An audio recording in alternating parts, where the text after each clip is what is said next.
Hello बच्चों, आज हम इस वीडियो में कक्षा 7 की हिंदी पुस्तिका ज्ञान सागर का 11वां अध्याय उस रात की बात को पढ़ेंगे।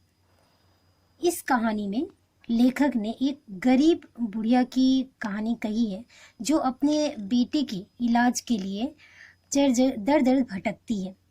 इस पाठ के लेखक है मिथिलेश्वर और इस कहानी में लेखक ने जिस घटना का वर्णन किया है वो घटना लेखक के खुद के साथ बीती हुई घटना है। तो शुरू करते हैं। लेखक लिखते हैं कि जिंदगी में कभी कभी ऐसी अनहोनी घटना घट जाती है जो आदमी के आचार विचार को बदल डालती है। मेरे साथ भी ऐसा ही हुआ। उस घटना को मैं कभी भूल नहीं पाता। मतलब वो ऐसी घटना थी जिसे लेखक कभी भूल नहीं पाते और उन्होंने इसे एक कहानी के रूप में लिखा है। तो एक दिन मैं अपने परिवार के साथ आराम कर रहा था, तभी दरवाजे पर किसी की आहट सुनाई दी। मैंने बाहर जाकर देखा। मैले कपड़ों में एक बुढ़िया खड़ी थी जो चेहरे से भिखारी लग रही थी। लाल रंग का कागज का टुकड़ा मेरी ओर बढ़ाते हुए बिलख कर रो उठी। मेरा बेटा बहुत बीमार है। डॉक्टर ने बहुत महंगी दवा लिखी है। मेरे पास पैसे नहीं है। कुछ सहायता कर दीजिए। भगवान आपका भला करेगा। मैं समझ गया कि यह भीख मांगने का बहाना है। अक्सर लोग ऐसा करते हैं, कभी धर्म के नाम पर, कभी अकाल, कभी बाढ़, कभी बीमारी के नाम पर वे भिखारी नहीं कहलाते, लेकिन पैसे अधिक पा जाते हैं। तो ऐसा आपने भी कभी देखा होगा कि झूठ बोलकर बहुत से लोग भीख मांगते हैं ताकि उन्हें मेहनत ना करना पड़े और आसानी से पैसा कमा ले। तो उसके लिए वो तरह तरह के झूठे बहाने भी करते हैं, यहाँ तक कि पूजा पाठ के लिए भी वो झूठ बोल देते हैं। तो लेखक भी वैसा ही अनुभव करते हैं। वे वैसे ही सोचते हैं कि हो सकता है ये भी भिखारी है, लेकिन झूठ बोलकर पैसा लेना चाह रही है। आगे लेखक लिखते हैं, मैंने अंदर जाकर बेटी से उस भिखारी को 2-4 पैसे दे आने को कहा। लौटकर बेटी ने बताया कि वह कह रही है कि मैं भिखारी नहीं हूँ, बेटे के इलाज के लिए सहायता मांग रही हूँ। वह ठीक हो जाए तो लौटा दूंगी। मैंने बेटी को समझाया, ये सब भीख मांगने के तरीके हैं।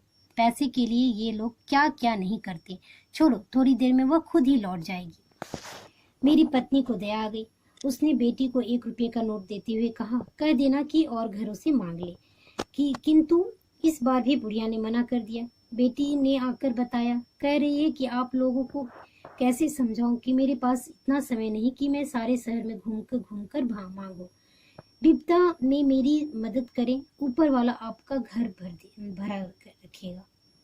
सुन लिया ना, नखरे भी पूरे दिखा रही है। इससे बात करना ही बेकार है। छोड़ो, चली जाएगी अपने आप। बुढ़िया ने 2-3 बार आवाज लगाई, फिर निराश होकर चली गई।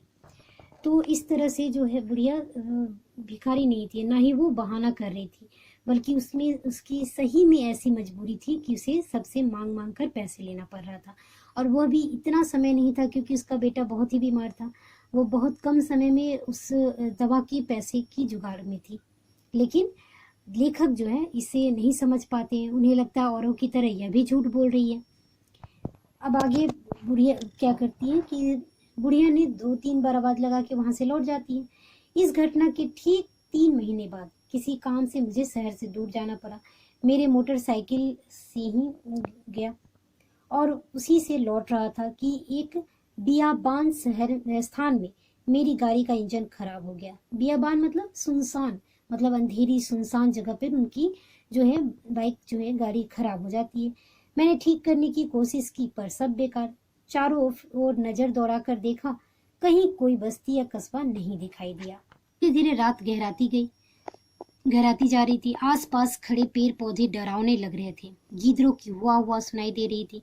जंगली जानवरों और लुटेरों के डर से मैं घबरा उठा। अचानक मेरी नजर सामने दूर टीले पर पड़ी। मन में एक आशा बंधी। मैं सहसा उसके साहस करके टीले पर जा पहुंचा। मोटरसाइकिल सड़क के किनारे ही छोड़ दी थी। कुछ ही दूरी पर रोशनी दिखाई दी। वह एक छोटी बस्ती थी। बस्ती में घुसने पर सबसे पहले घर का दरवाजा खटखटाया। एक बुढ़िया लालटेन लेकर बाहर आई। मैंने अपनी परेशानी कह सुनाई। रास्ते में मेरी मोटरसाइकिल खराब हो गई है, टीले के उस पार खड़ी है। अगर कोई यहाँ मिस्त्री मिल जाए तो मैं घर पहुंच जाऊं।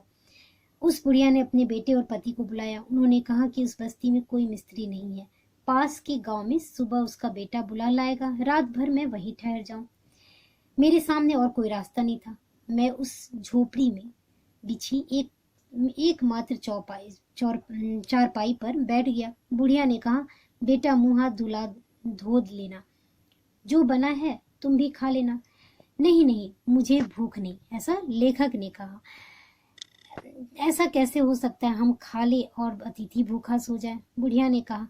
बुढ़िया ने बाजरे की रोटी और बथुआ का साग मेरे सामने रख दिया।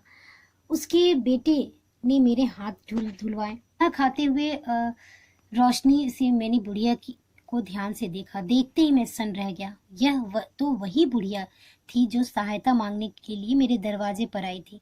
बातचीत में पता लगा कि उसका यही लड़का अस्पताल में था। मैंने बड़ी मुश्किल से रोटी निगली। मन ही मन मैं उस दिन के व्यवहार पर लज्जित था, क्योंकि लेखक ही इसका उम्मीद किए कि ये भिखारिन का झूठा बहाना करके भीख मांगने के तरीका से कर रही है, इसका बेटा बीमार नहीं है। लेकिन आज उसके घर में पहुंच के जब उसी बुढ़िया ने लेखक की इतनी जो खातिरदारी की और एक अतिथि सत्कार दिया, जिसे देखकर जो है लेखक एकदम भाव विभोर हो जाते हैं और लज्जित से अनुभव करते हैं।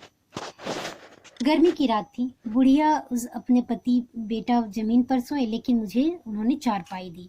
उनकी इस भले व्यवहार ने मुझे लज्जित कर दिया। सोचते सोचते कब मेरी आंख लगी पता नहीं। सुबह मेरे उठने से पहले ही उसका बेटा मिस्त्री को बुला लाया। मिस्त्री ने घंटे भर में मेरी मोटरसाइकिल ठीक कर दी। इस बीच बुढ़िया ने मेरे बार बार मना करने पर भी चाय तैयार कर दी। चलते समय मैंने बुढ़िया के हाथ में कुछ रुपये देने की कोशिश की, लेकिन उसने मना कर दिया। हमने पैसे के लिए आपकी मदद नहीं की, हम गरीब जरूर हैं, पर हमारा दिल गरीब नहीं है। मैं वहां से चल पड़ा। बुढ़िया और उसके परिवार के प्रति मेरे मन में आदर का भाव था। मुझे अपने किए पर पछतावा हो रहा था। बुढ़िया और उस परिवार ने मुझे मानवता का पाठ पढ़ा दिया। तो मैंने तभी सोच लिया कि उसके पढ़ाए पाठ पर जीवन भर अमल करूंगा। तो इस तरह से लेखक के जीवन बीतती ये घटना ने उन्हें जीवन में एक बहुत बड़ी सीख दे दी कि किसी पर भी बिना विश्वास किए आपको कोई भी उम्मीद नहीं करना चाहिए। जैसे कि आप नहीं जानते कि वो भीख क्यों मांग रही है, और उसके बाद पे विश्वास किए बिना आप उससे झूठा कैसे ठहरा सकते हैं। जैसा कि लेखक ने किया। वह बुढ़िया बेचारी अपने बेटे के इलाज के लिए पैसे मांग रही थी, भीख नहीं। लेकिन लेखक क्या सोचते हैं कि वह बुढ़िया भीख मांग रही है और भीख के बहाने बना रही है, और इस तरह लेखक उसकी मदद नहीं करते हैं। और एक समय ऐसा आता है कि उसी बुढ़िया ने उस लेखक की जान की रक्षा भी की और उसकी मदद भी की। एक सुनसान जगह पर उसकी गाड़ी भी बनवाई और उसे रात भर रहने के लिए जगह भी दी, और खुद जमीन पे सो के लेखक को एक चारपाई भी सोने के लिए दिए, और जो खुद खाया उसे अतिथि मानकर उन्हें भी खिलाया। तो यह एक अद्भुत घटना लेखक के जीवन की थी। तो इस तरह से इस पार्ट का एक्सप्लेनेशन यहाँ समाप्त होता है। धन्यवाद।